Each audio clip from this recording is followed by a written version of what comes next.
ഒരു ടൈം വരെ ദൈവം നമ്മളൊക്കെ നിയന്ത്രിക്കുന്നത് ഒരു പട്ടത്തെ പോലെയാണ്. ഒരിക്കലും പട്ടം പറത്തുന്ന ഒരാൾ ആ പട്ടത്തെ വെറുതെ അങ്ങ് പറത്തി വിടാറൊന്നുമില്ല. അതിൻ്റെ അറ്റത്തൊരു നൂല് കെട്ടിയിട്ടുണ്ടാവും. ആ നൂലിൻ്റെ ഒരറ്റം ഈ നിയന്ത്രിക്കുന്ന ആളുടെ കയ്യിലിരിക്കും. അതുപോലെയാണ് ഒരു ടൈം വരെ ദൈവം നമ്മുടെയൊക്കെ ലൈഫ് നിയന്ത്രിക്കുന്നത് അങ്ങനത്തെ ഒരു നൂലിലാണ്.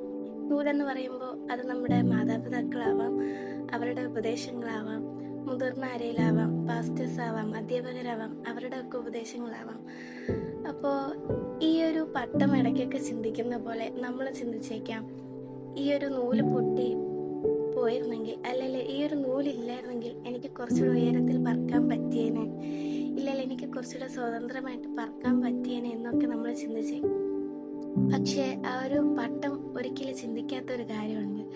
ഈ ഒരു നൂലില്ലേല്, അല്ലെങ്കിൽ ഈ ഒരു നൂല് പൊട്ടിപ്പോയാൽ ആ പട്ടത്തിൻ്റെ സ്വന്തം നിയന്ത്രണം നഷ്ടപ്പെടുമെന്നും ഇല്ലെങ്കിൽ അത് തകർച്ചയിലോട്ട് പോകുമെന്നും ഒരിക്കലും ആ പട്ടം ചിന്തിക്കത്തില്ല. ചില സമയം ഈ ഒരു നൂല് നമുക്ക് ഒരു ബുദ്ധിമുട്ടായിട്ട് അല്ലെങ്കിൽ ഒരു തടസ്സമായിട്ടൊക്കെ തോന്നിയേക്കാം. പക്ഷേ അത് നിയന്ത്രിക്കുന്നത് ദൈവം ഒരിക്കലും ആ നൂലിൽ നമ്മളെ തകർച്ചയ്ക്ക് വേണ്ടിട്ടോ അല്ലെങ്കിൽ നമ്മളെ ഉയർച്ചയിലേക്ക് പോകാതിരിക്കാൻ വേണ്ടിട്ടോ നിയന്ത്രിക്കാറില്ല. ഒരിക്കലും പട്ടം പറത്തുന്ന ഒരാൾ കാറ്റിൻ്റെ എതിർ ദിശയിലേക്ക്, അല്ലെങ്കിൽ കാറ്റ് പോകുന്ന ദിശയിലേക്ക് ആ പട്ടത്തെ പറത്താറ്. എപ്പോഴും കാറ്റിൻ്റെ എതിർ ദിശയിലോട്ട് ആ പട്ടത്തെ പറത്താറ്. അപ്പോൾ ദൈവം ഒരിക്കലും നമ്മളെ തകർച്ചയ്ക്ക് വേണ്ടിയിട്ടല്ല, ഉയർച്ചയ്ക്ക് വേണ്ടിയിട്ട് തന്നെ ആ ഒരു നൂലിലൂടെ നമ്മളെ നിയന്ത്രിക്കത്തുള്ളൂ. So trust God's process, don't worry.